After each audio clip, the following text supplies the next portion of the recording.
बिस्मिल्लाहिर्रहमानिर्रहीम। अस्सलाम वालेकुम। Dear students, second year chemistry chapter number 16 से आज हम पेज नंबर 127 से जो टॉपिक डिस्कस कर रहे हैं वो है structure of alkyne and introduction of alkyne. इससे पहले लेक्चर्स में हमने अल्केन के बारे में पढ़ा है। अब second type of aliphatic hydrocarbons जो हम पढ़ने जा रहे हैं वो है अल्कीन। इससे पहले लेक्चर में हमने सैचुरेटेड हाइड्रोकार्बन पढ़ा था।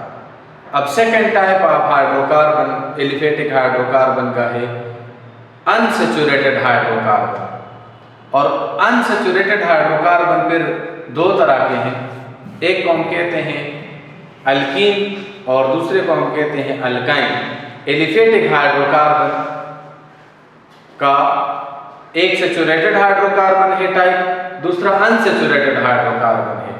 फिर अनसैचुरेटेड एलिफेटिक हाइड्रोकार्बन्स में जो हम पढ़ने जा रहे हैं वो है अल्कीन। अल्कीन हमने यहाँ मेंशन किया है। अल्कीन के इंट्रोडक्शन में हम अल्कीन को अनसैचुरेटेड हाइड्रोकार्बन भी कह सकते हैं। Unsaturated aliphatic hydrocarbons. Unsaturated aliphatic hydrocarbons. Hydrocarbons क्या है? It is the combination of carbon and hydrogen. Alkenes are also known as olefins.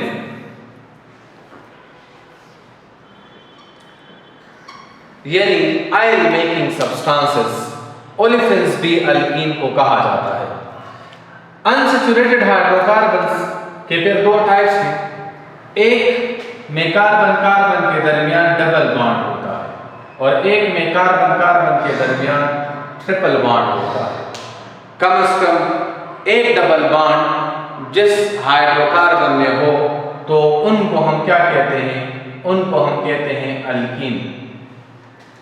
इसका मतलब क्या हुआ कि alkene are unsaturated aliphatic hydrocarbons which contain at least one double bond between carbon carbon atom.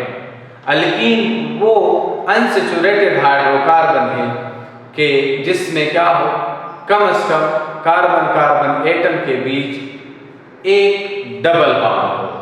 ये हमारे book के पेज नंबर 127 के ऊपर है।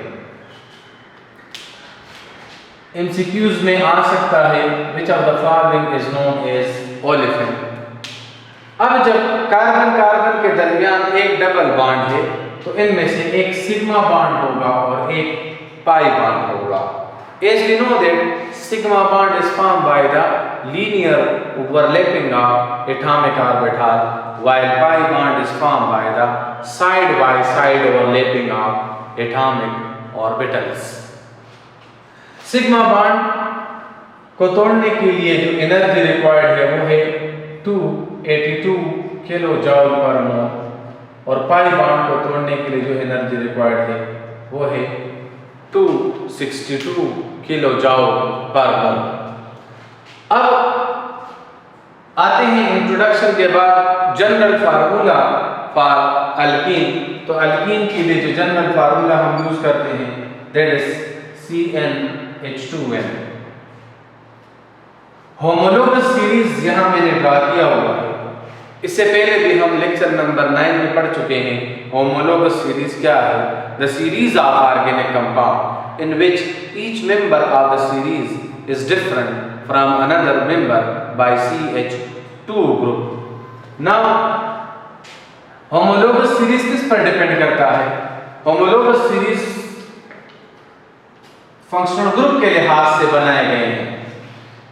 अब हर एक फंक्शनल ग्रुप के लिए स्पेसिफिक जनरल फार्मूला है। जिस तरह के एल्कीन का फंक्शनल ग्रुप क्या है, कार्बन कार्बन के दरमियान डबल बॉन्ड। तो कार्बन कार्बन के दरमियान जब डबल बॉन्ड हो और वो नॉर्मल हाइड्रोकार्बन हो तो उसका जनरल फार्मूला होगा CnH2n, मतलब हाइड्रोजन की तादाद कार्बन के डबल के बराबर हो। स्ट्रेट चेन अनसैचुरेटेड हाइड्रोकार्बन का ये फार्मूला है ना। जनरल फार्मूले के मुताबिक होमोलोगस सीरीज ऑफ एल्कीन ये है NCnH2n molecular formula and structure. Carbon carbon के दरमियान चूंकि इसमें डबल बॉन्ड होता है तो एल्कीन का फर्स्ट मेंबर स्टार्ट होगा, इनकी वैल्यू उसके लिए 2 हो। तो अगर N2 है तो ये बनेगा C2H2 multiply by 2, molecular formula होगा C2H4 और उसका स्ट्रक्चर होगा CH2 double bond CH2। Compound का नाम होगा ईथीन। इसी तरह अगर N3 है तो ये C3H2 multiply by 3, C3H6 structure होगा CH2 double bond CH3। This is the structure formula of propene. अगर इनकी वैल्यू हमारे पास है 4 तो ये बनेगा C4H2 मल्टीप्लाई बाय 4, मतलब C4H8 स्ट्रक्चर होगा CH2 double bond CH2 CH3 और इसका नाम होगा ब्यूटीन। डबल बॉन्ड यहाँ भी आ सकता है, बीच में भी आ सकता है। इससे पहले हम नॉमेनक्लेचर में डिस्कस कर चुके हैं, नॉमेनक्लेचर ऑफ एल्कीन। फिर n की वैल्यू 5 हो तो C5H10 होगा, structure CH2CH CH2 CH2 CH3 होगा और इसका नाम होगा पेंटीन। N6 को C6H12 होगा, कंपाउंड का नाम होगा हेक्सीन। N7 हो तो मॉलिक्यूलर फार्मूला होगा C7H14, कंपाउंड का नाम होगा हेप्टीन और स्ट्रक्चर आपके सामने। नाउ माय डियर स्टूडेंट्स, आते हैं, ये तो होमोलोगस सीरीज हो गया है। पेज नंबर 127 पर एल्कीन का इंट्रोडक्शन है। उसी पेज के ऊपर 127, 128 के ऊपर और 129 के ऊपर नॉमेनक्लेचर ऑफ एल्कीन है।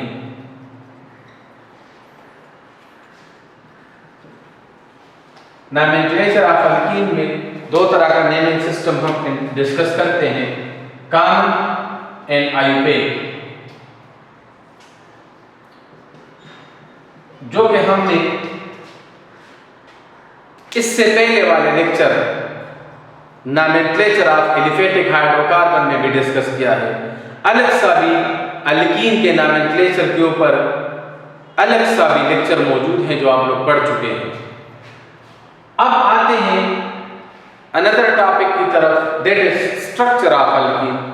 कहने को तो ये सिंपल सा एक छोटा सा टॉपिक है पेज नंबर 130 के ऊपर, मगर बुक पेज नंबर 130 के ऊपर, मगर एग्जामिनेशन पॉइंट ऑफ व्यू से और ईटा के पॉइंट ऑफ व्यू से बहुत ही अहम टॉपिक है ये।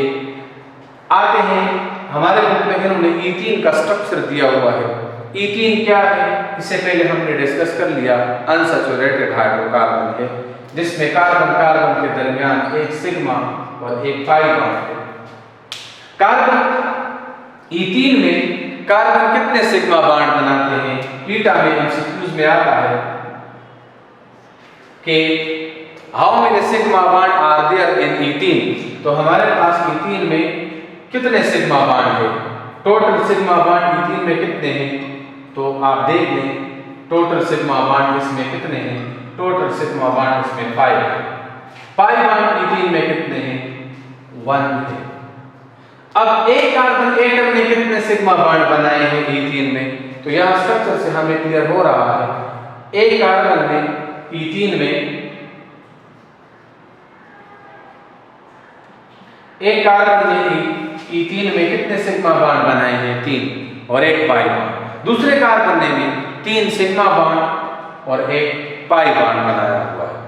Now my dear students, what is the bond length between carbon carbon, atom. Carbon carbon single bond का बॉन्ड लेंथ है 1.54 एंगस्ट्रॉम।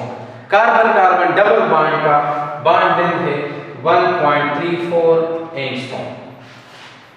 इसी तरह ये सारे पॉइंट्स आपको मैं ईटा के हवाले से बता रहा हूं। इसी तरह carbon carbon and carbon hydrogen का जो बॉन्ड एंगल है, कार्बन कार्बन डबल बॉन्ड का बॉन्ड लेंथ है 1.34 एंगस्ट्रॉम। लेकिन अगर आप बॉन्ड एंगल इसमें देख लें तो कार्बन कार्बन या कार्बन हाइड्रोजन या हाइड्रोजन हाइड्रोजन का जो बॉन्ड एंगल है वो E3 में कितना है, दैट इज ऑफ 120 डिग्री। मतलब E3 के जो बॉन्ड एंगल है 120 डिग्री, ये इसका इक्विलैटरल ट्रायंगल भी हम इसको कह सकते हैं।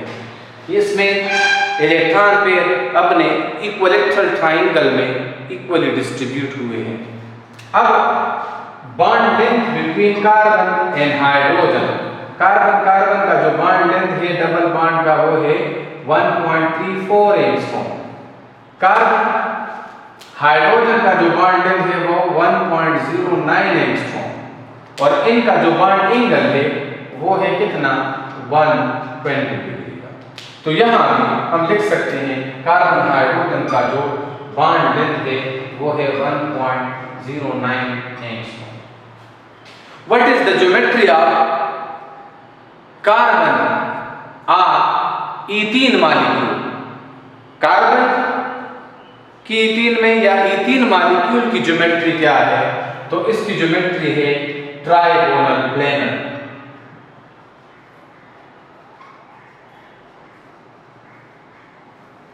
ट्राइगोनल प्लेनर ज्योमेट्री है।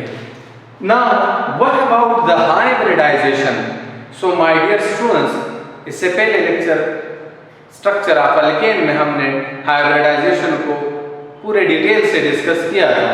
हाइब्रिडाइजेशन को फाइंड करने के लिए हमारे पास एक फार्मूला है जिसमें स्टीरिक नंबर बराबर होता है, सिंपल सा फार्मूला आप x + y में लिख सकते हैं, या हम लिख सकते हैं कि number of sigma bond plus lone pair on central atom के सेंट्रल एटम ने कितने सिग्मा बॉन्ड बनाए हैं और कितने उसके ऊपर लोन पेयर, मतलब जिस एटम के लिहाज से हम ज्योमेट्री देखना चाहते हैं। तो सिग्मा बॉन्ड कार्बन ने कितने बनाए हैं, 1 2 3। लोन पेयर कार्बन के ऊपर कितने हैं? कार्बन के तो 4 वैलेंस इलेक्ट्रॉन हैं, चारों के चारों एंगेज हैं, इस कार्बन के भी उस कार्बन के भी। 3 सिग्मा बॉन्ड में इन्वॉल्व है, एक पाई बॉन्ड में, so it have no lone pair. Its steric number should be equal to 3। अब स्टीरिक नंबर अगर 3 है तो इसका मतलब क्या हुआ कि hybridisation of carbon in E3 क्या होगा, sp2 होगा। इसमें से एक s ऑर्बिटल और 2 p ऑर्बिटल इन्वॉल्व होंगे और जो पाई बॉन्ड बना है that is form by the side wise overlapping of unhybridised p orbital. जो अनहाइब्रिडाइज्ड ऑर्बिटल ले जाते हैं तो फिर वो क्या बनाते हैं, अगर उनमें इलेक्ट्रॉन मौजूद हैं तो वो फिर पाई बॉन्ड बनाते हैं। इसका मतलब ये हुआ कि सिग्मा बॉन्ड बनता है हाइब्रिड ऑर्बिटल से और पाई बॉन्ड बनता है अनहाइब्रिडाइज्ड p ऑर्बिटल से। तो ये